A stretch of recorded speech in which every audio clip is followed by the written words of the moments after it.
பாசத்திற்கும் நேசருக்கும் மிகுந்த கரூர் மண்ணில கரூரார் வாழ்ந்த இந்த புண்ணிய பூமியில ஒரு அரசியல் மாற்றம் நிச்சயமாக நடக்காதா என்று காத்துக் கொண்டிருக்கக்கூடிய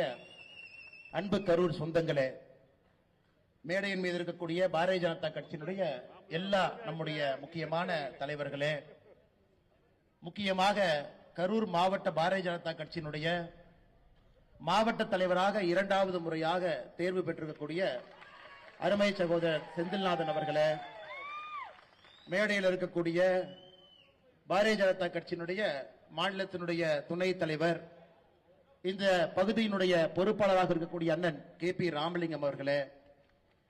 மேடையின் மீது இருக்கக்கூடிய முன்னாள் சட்டமன்ற உறுப்பினர் அருமை அண்ணன் சோழன் பழனிசாமி அவர்களே, மாநில பொறுப்பில் இருக்கக்கூடிய மத்திய அரசினுடைய திட்டப்பிரிவினுடைய மாநில துணைத் தலைவராக இருக்கக்கூடிய அருமை சகோதரர் மகுடபதி அவர்களே, மாநில மகளிர் அணியினுடைய துணைத் தலைவராக இருக்கக்கூடிய அருமை சகோதரி மீனா வினோத்குமார் அவர்களே,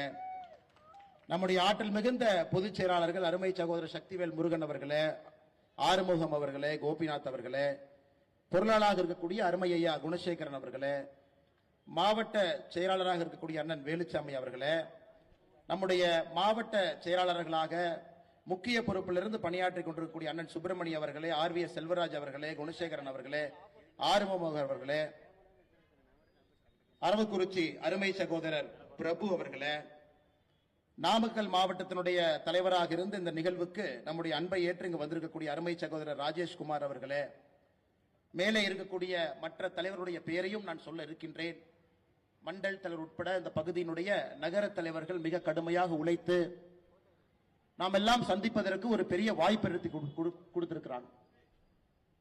நாம் இன்று சந்தித்துக் கொண்டிருப்பது ஒரு முக்கியமான நேரத்தில் சந்தித்துக் கொண்டிருக்கின்றோம். அருமை சொந்தங்களே, இன்னும் ஒரு ஆண்டுல மறுபடியும் 5 ஆண்டுகள் நாம் காத்திருந்து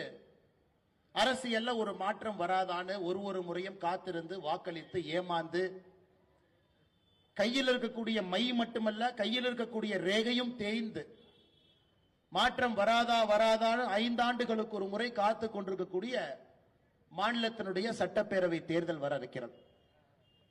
எப்போதும் போல் இல்லாத அளவுக்கு இந்த